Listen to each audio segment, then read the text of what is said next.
Ciao a tutti, sono Nicola Perin, faccio parte della compagnia Febo Teatro, ma con grande piacere sono stato invitato da Pino Costalunga e Fondazione AIDA a tenere questa piccola lezione di teatro.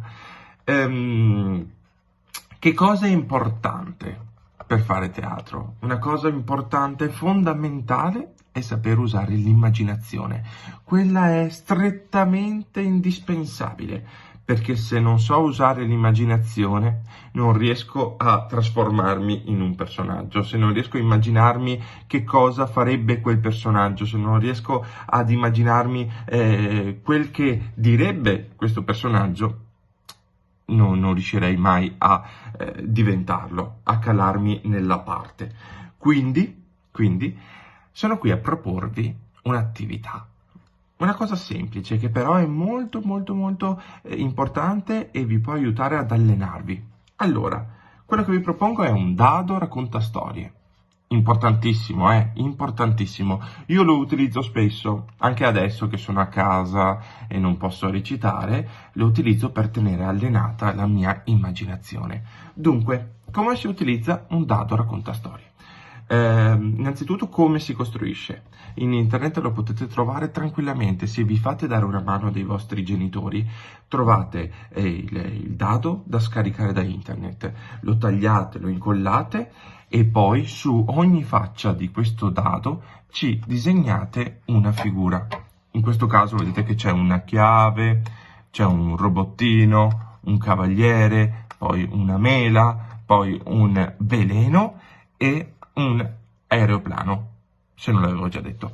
Comunque, ci sono tutte queste facce con varie immagini. Voi potreste, dopo aver costruito il dado, disegnare quello che preferite. Ovviamente la vostra favola nascerà tramite quello che avete disegnato qui, cioè come si racconta una storia col dado raccontastorie? Si lancia il dado e ogni volta che viene fuori un'immagine si comincia a raccontare la storia e poi si prosegue con altre immagini. Ci vuole tantissima immaginazione e può essere che all'inizio sia un po' complesso, ma se vi allenate riuscirete a creare delle storie pazzesche, incredibili. Proviamo a fare un esempio, vediamo se riesco a raccontarvela bella. Allora, cominciamo. Tiro, È uscita una mela. C'era una volta una mela ma così grande che c'era bisogno di un albero gigantesco per trattenerla. Era una mela gigante. Un aeroplano. Tutti quanti cercavano di andare a prendere questa mela gigante, solo che era molto in alto perché l'albero che la tratteneva era veramente gigante e quindi tutti ci provavano ad arrivarci con un aereo, ad arrivarci e a prenderla, ma quando si tuffavano sulla mela, purtroppo era troppo grande e quindi non riuscivano a prenderla. Andiamo avanti. Un cavaliere, finché un giorno un cavaliere coraggioso si arrampicò sull'albero, si tuffò sulla mela e scoprì che la mela aveva un ingresso. Andiamo avanti. Veleno. Quando entrò all'interno della mela c'era una vecchia strega che stava facendo un veleno. Subito il cavaliere si spaventò e tirò fuori la sua spada e cercò di sconfiggere la strega. Andiamo avanti.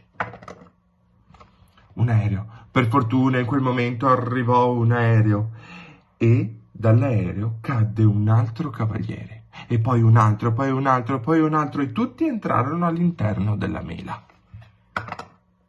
La chiave.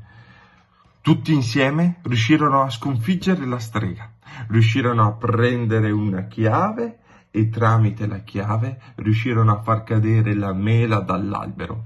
Quella mela così grande divenne il simbolo della città e tutti quanti si ricordano di questo albero con questa mela pensando al grande coraggio di questi cavalieri. Ecco, io ho cercato di raccontarvi una favola usando questo dado. Però voi potreste disegnarvi tutto quello che volete e potreste raccontare la vostra favola. Così potrete allenare l'immaginazione e diventare sempre più bravi come attori. Ringrazio ancora Pino, ringrazio ancora Fondazione AIDA, io vi saluto, spero di vedervi presto, potrete vedermi in scena in qualche spettacolo di Fondazione AIDA, come Il Mago di Oz, Il Libro della Giungla o Ma perché tutti mi chiamano Frankenstein, e spero davvero di rivedervi presto quando sarà finito tutto questo. Un abbraccio grande.